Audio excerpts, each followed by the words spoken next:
On this episode of ResiWeek, Dish adds Google Assistant remotes and Circadian lighting systems. All this and more on this episode of ResiWeek.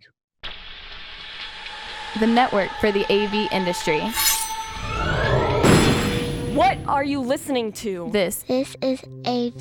This is AVNation. This is AVNation. This is ResiWeek, episode 184. Give Alexa a chance. Support for AVNation is brought to you by Peerless AV, driving technology through innovation. And by FSR. Welcome to ResiWeek. This is your weekly wrap-up of all the latest news and stories for the residential AV industry. I'm your host, Matt D. Scott for AVNation.tv. And this week we are pleased to be joined by my good friend Todd Puma. He is the president of the Source Home Theater. How you doing, Todd? Doing well, Matt. Thank you for having me on. I really appreciate it. Thank you so much for being here. Then we have Mark Feinberg. He is the president of Home Theater Advisors. How are you, sir? Doing great, Matt. Thanks again for having me on. Thank you. This is an all East Coast show, and we are wrapping it up as we go up the line with Bob Archer. He is the senior editor at CE Pro. How are you, sir? Excellent. Thank you so much for being here. All right, gentlemen, let's kick this off with a story that comes to us from Residential Tech Today. Dish has activated Google Assistant and debuted a new Google-branded voice remote. If you are unaware of Dish's Hopper family of receivers, it is now going to allow their customers to access the Google Assistant directly via the Dish voice remote, the existing one, as well as the brand new integrated and labeled one that is looking nice like that. Todd, I want to start with you on this one. Why do you think that Dish went the Google direction over the other elephant in the room, Alexa? What any insight to why they would make that singular choice? I guess to kind of differentiate themselves from the other manufacturers that all go in the Alexa route. You know, there is a lot of people out there that request having Google in their homes. They like the voice control a little better. They feel it's a little more fluent, and it actually gets the commands right versus Alexa. You know, for my own personal preference, I'm not a fan of any voice control at this point. I even tell my customers that they have to sign a waiver if they're going to be going in that direction, because it is not at 100% capacity. It's something that we're offering to a client. We want to make sure that we could live by it, stand by it, and also believe in it. Google Home has been, or Google Voice has been, one of those rare cases where we had more success with it than Amazon. So I'm feeling maybe in that Dish case that one of their CEOs or engineers or development people had something of that experience themselves, and they kind of went in that direction over going in the elephant in the room, like you said, Alexa. Very good. Mark, when you see this, the big takeaway I have from all of these kind of stories that revolve around, you know, voice and the easy to use aspect of things like the Hopper remote. At what point does this remote and the functionality of this outweigh 90% of the functionality of something that's direct and mainstream in the CI level? Yeah, and that's a challenge we always face, right? Our clients always look at us and say, hey, my Spectrum remote and my Fios remote, who are our two main carriers here, have voice control. Why can't I have this with this fancy, expensive universal remote you just sold me? We're not a Crestron house like Todd, so we don't have the TSR with voice capabilities with Control 4, and there's no voice yet. Or no control either. I mean, sorry, my apologies. Oh, ouch. So they, you know, the story with that is, first of all, this remote, from what I read in the article, it looks like the big benefit of the Google Assistant is not really controlling the dish. It's really getting ancillary information, maybe sports scores, or asking a question about a movie you're watching and seeing that result up on the screen. Feels almost more intrusive to me, and I don't really see, I don't want whatever I'm watching is my escape. That's why I'm watching TV. I don't know if I want to have that interrupted because I want to know, the score of a game. I'd rather look on a different screen to get that. That's a personal thing. But screaming over to TV to get an answer to something seems disruptive unless you're alone. If you're with other people, I think it'd be a little disruptive. But yeah, it is going to put more pressure on the CI industry and the products we sell, because customers see the marketing and want the latest and greatest, even if, as Todd said, even if it's not fully baked and it's disruptive and it's accurate 60 or 70% of the time. They see the marketing, they see, the successes of it and what does work, and they want it. And that can be a little frustrating for us. Very good. Speaking of disruption and all that fun stuff, Bob, when you follow these stories, and I saved this question for you because I feel that you'll be kind of the best position to answer this. No matter what essentially the consumer reports that come out say, are customers really looking for voice? Do they really want voice control on their remotes, on their TVs? Or is that, again, just one of those, the people that want it are really, really loud about it, so it makes everyone have the perception that users really want voice? It kind of reminds me of the whole thing of like the AVR category. You look at these AV receivers and they have every bell and whistle that you could ever think of having. Most of the stuff people don't use. And I think the remotes are probably falling into that same kind of mindset where even if people aren't asking for it, Dish, Comcast, whoever can say, oh, we have that same functionality as all those other companies. So yes, we offer everything that everyone else does. So I think it simply comes down to offering the things that they believe people will want, even if they don't necessarily want it right now. Very good. Yeah, I mean, I agree. Like, I can't tell you how many clients we showed like the Siri remote to, and we tell them, if you want to use this, leave it out on the side table or on the coffee table for voice, and we come back a month later and it's put away because they're not using it. Yeah, I believe that whole market, there is a benefit. Like, let's talk about the one positive that it could be. As being a guitar player, Bob, I think you could agree with this as well, is I would love to say, I want to turn on this song and, get it playing while I'm playing the guitar so I don't have to disrupt my hands from being moved from the positioning and going to my iPhone, which I do every day. Every single day I do try to give that Alexa a chance, and it's getting better at doing the music coordination versus lighting, shading, and, all the third-party aspects that it could do with the control system. It's not able to navigate well or to complete the commands based on my knowledge, right? Because I can't speak the way that Alexa wants me to. Is exactly say the name of the room the way it wants me to every single time. So that leaves me in a tough position in order to get the command completed.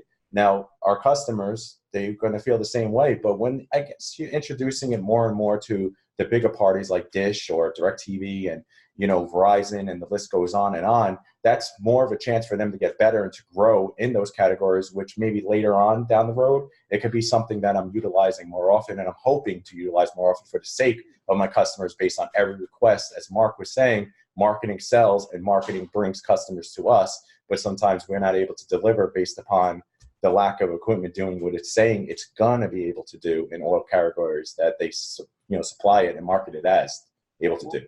Well, hold on for a second, though, because Sure. you hit a really good point that I want to pull out. You said that you can't always say things in the right way that Alexa wants you to say. Correct. That any different than when you hand a customer a remote or show them a touchscreen, say, okay, so you want to play the music in this room, go to music, go to this room, and hit what you want to play. Is it not just teaching and showing customers, or yourself in this case, the proper, in voice control language, the proper sequence of commands to get that to happen? Is it not just training? It's all about training, right? And I blame this on myself, right? Because when I'm speaking, I'm not always I can't always remember what I'm going to say based on the command. I'm not that polished every single time to train myself, every single time to say it the same exact way. That's a fault on mine. No, there's a big portion of. That's what I stated. I will blame the portion on myself. But again, my customers are feeling the same thing. Based on, okay, living room lamp, light on, left, living room this, or whatever the commands may be. I'm trying to make it easier for them to understand and to be able to use it through Alexa, but it's not coming across just like it would if you were able to type it in on an iPhone and get it done that way. And also I have a thick Jersey accent. And I mean, I think, Matt, to your point, it's on a remote, there's visual cues, right? They look at the screen like, oh, what am I supposed to press? Oh, yeah, I see these like 5 options for Apple TV, cable, whatever. And there's a visual cue. And it's the same process or the same flow through every room, through everything. And when they get to their lights and there's 50 loads, they can scroll through and pick the load. Yeah. You start talking about lights, there's 50 loads in the house. What are those lights called? Are those the living room recessed soffit? Yes. Or is that the living room soffit? You have to remember what everything's called. That's a lot harder to do. Right. And the average New York City home is having up to 14 lighting loads based upon a 1-bedroom apartment. Now that's just average in New York City. So that's a little bit easier to navigate through. But then when you start to add shades and you're adding other rooms, it starts getting more complex. And like you stated, a lot of the homes are getting to the point where it's 50 loads or more. And that's just even more confusion in order to make that control. Now, there's other solutions out there that are more CI-centric, which I'm not going to bring up names, but they probably do a better job at that at this point. But again, that's getting into bed with something that I still haven't fully supported at this point. I do think Dish deserves credit. If you remember a couple of years ago, they came out with their own voice remote control. I think this is, in a way, them acknowledging the fact that maybe it wasn't all that robust. And I think we've all tried these voice control products. Siri is the most maddening. I'm the biggest Apple fanboy, but Siri drives me insane, at least with Dish partnering with Google on this. You know that Google's ahead of the syntax game in all of this. They've clearly delineated themselves as a leader, and maybe this will help Dish at least get ahead in all this voice control remote stuff. Yeah, very good. I will say that every time that we've implemented voice, I feel like we're implementing the old school control systems we used to do 10, 15 years ago, where you literally printed out the sheet of paper with the commands and said, all right, here's how you do it. Step 1, step 2, step 3, step 4. and here are the individual commands for all 150 devices in the house. Now, I will push back on that a little bit. Most people don't need to control, their 15 lights in their living room from their voice. They need to control a scene or control 1 or 2. But yes, your point is well. They don't need to, but they want to. But that's what we're all about, right? We're a luxury brand, right? We sell the experience, and that's what we're trying to bring to them. But I think everybody could agree here. It's a challenge to give the customer everything marketing says we should give them. It's easier to build a system based upon things that we know and guarantee can work based on experience. Living, eating the groceries, as I would say, is when you're living with a product you're using on a daily basis, you know how it works and you give it a shot. And if you're confident with it, you give it to the market. And, at this point, my confidence is low. And I know Mark could agree with that based on conversations we have daily, but it's just something that I'm praying and hoping it will get better. And I know it will. It's just progression, right? And they're going to be investing in it. It's still a very young technology in all reality. It's been out for a couple of years.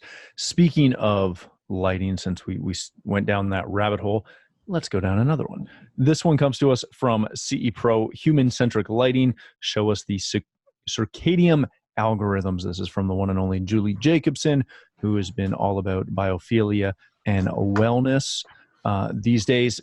The story goes on to really highlight what Savant is doing in their circadian lighting program and how they're giving the end user a lot more control over how that works. And she goes on to talk about how we've talked circadian rhythm for quite a while, but no one's really got it yet. And Savant's got a really good attempt out there, and time will see how well this progresses in the real world. Mark, I want to start with you on this one. I'm a big lighting guy. I follow lighting fairly aggressively. It's probably the technology that I follow more than anything else. When I read through this article, I agree and disagree with Julie. I agree that yes, the plug and play algorithm set is not there yet, and it has never been there. And then I look at it from, the pro control, like show development side of lighting using DMX and all those other things, and say, yeah, people have been able to do this for quite a while. It's just not implemented as well. Are you, what camp are you in as far as seeing where the algorithms are and looking at whether that's something that you want a plug and play aspect or we're going to build this from scratch for each client? I feel like I'm like the negative Nelly today on this call. I kind of feel like it's kind of similar to where voice was a few years ago. I think it's so in its infancy. It has to be plug and play. I think trying to customize it on our end is just going to run into clients getting frustrated that it's not in sync. It's not, they're home on Tuesday where they usually aren't, or the kids are out of school today and the circadian rhythms are off. You're going to run into that whole issue before all the control systems allowed end user customization of their lighting scenes, right? They're going to be calling us every other day to fix things or reprogram things. I think it needs to be plug and play. It needs to be learning. I think there was a reference in the article to Nest. It needs to be learning like Nest. And even with Nest, I get client complaints that, they're always adjusting it. It's not learning as well as the marketing says it should be. This is similar to, I feel like, where we were in voice. It's way not even close to where we are in voice, and it's not anything. I'm not a Savant dealer, but I can't imagine touching this at this point. And also, we do more middle market. What was that? A little negative. Put a big X over my face today. I have enough. We do more middle market. Our jobs are, smaller apartments. We're not doing 7-story townhouses. We're not doing 10,000 square foot homes. We're doing 1,000 to 2,500 square foot apartments in New York, which are still, $2 to $4 million homes, but they're smaller. And I still have a challenge selling lighting automation to a lot of these clients. I can't imagine trying to sell circadian rhythm to them. See, I would disagree with Mark with the middle market. I've been disagreeing with him since day one that in New York City, there is no middle market, and where he's playing and the grounds he's playing on, it's all high-end market. And his challenges by selling lighting, I could agree. It's not always easy. It's really, we're fighting with the designers most of the time that don't think that lighting is necessarily needed. But in the play in Mark's, camp, I agree with him in a lot of it. I really do. And also, for lighting control in the city, it's often a single apartment. It might be 3 bedrooms. You might have 20 loads. The cost benefit, you're not running up and down stairs trying to turn lights on and off. That goodbye button has less value to a client. Mm-hmm. So, yeah. Robert, when you follow this, is this something that is posed for prime time? Is this something that will ever be in our working lives? Do you see this being something that the average homeowner, average DIY individual goes into a Home Depot and buys something that allows them to achieve this? I think, yes. The question is, what kind of timeline you're looking at? Julie is awesome at identifying these trends and these technologies. She was, on the home control bandwagon 25 years ago. And it's taken this long for the market to mature to the level where it is now. This could be her new home automation. The question with all of this is, if people want it now, it probably isn't ready for prime time. 5-10 years from now, who knows? If these technologies mature rapidly, it could be something that some guy walks into Home Depot and asks the person in the aisle, "Hey, can I hook this up?" And yeah, it could be a turnkey product, but right now it's pretty advanced. It's pretty far out there for anyone to consider as turnkey plug and play. Very good. Todd, one of my, and I'm all on board on this, just to set this clear. I love, but again, I'm a lighting nerd, so I'm all about this. But when I look at this, when I look at how to functionally achieve this, all it really requires is a lot of back-end programming. Don't get me wrong. But for the end user, they just need buttons that allow them to adjust a schedule. Not unlike their HVAC, not unlike their pool pumps, not unlike, heck, their lighting that we do today. So that when they walk in the door early at 4, it doesn't screw up everything for the rest of the day when they're normally not home. How long is it going to take to kind of pull off Bob's point there? how long is it going to take before this becomes a, dare I say, standard within at least our CI community, not DIY, not Home Depot, but within our community, who is arguably best prepared for this? Futurecast, put on your future hat for a minute. How far out before we actually start to see this? I'd say this is what I believe. Lutron and Savant are on the bandwagon. That means we're not too far out, because they want to be investing in something that was, 5 years out in the future.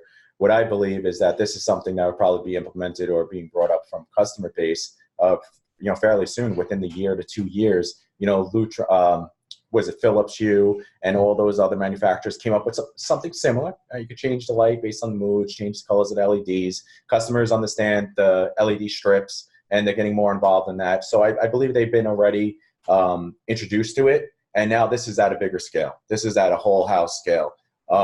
What I do think is going to happen is that people like myself are very interested in, before I bash it or before I go against it, I want to learn about it. I want to see it in person. I want to see what it can do. Then that can open up my eyes to the bigger horizon, what this is for. Like yourself, you understand lighting, you love lighting, and you have a different way of thinking about it. My thinking of lighting is a little bit more narrow-minded because of my lack of education in the area.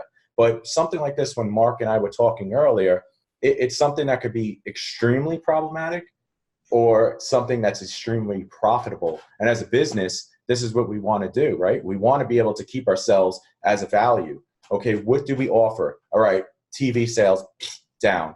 This sales down. Networking is getting easier. So this will help us to keep a different avenue of revenue to increase us to a level we need to just sustain our business or to grow our business. I think this is something like shading that's going to blow up and something that's going to make us a lot of money if we get on the bandwagon now to educate ourselves and to kind of utilize it. What are the benefits? What can it do? What can it do? And how we can introduce it to our customers at a lower end of it. Like you said, building only buttons they need, time of day scenes. A person gets home, maybe Mark earlier to his point, give credit on this, is occupancy sensors based on time of day. So it will kind of know a little bit more than actually giving itself to learn the environment. Because I'm always afraid of that because of the Nest experience that I personally had in my home and customer experiences that have been addressed in the past. I'm not all for learning it. Yeah. Like learn this.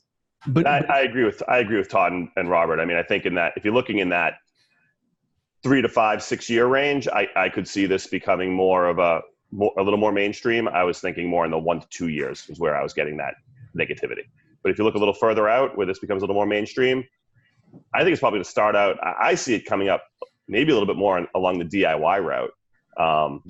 Bulb by bulb kind of thing, almost like Hue did with color, as Todd said, like color temperatures and things like that, and then being able to do it with replace a dimmer with a dimmer that has a light sensor in it. And I think that's the really interesting aspect of this, is because of the industry that we're all in, we look at this strictly at the high end.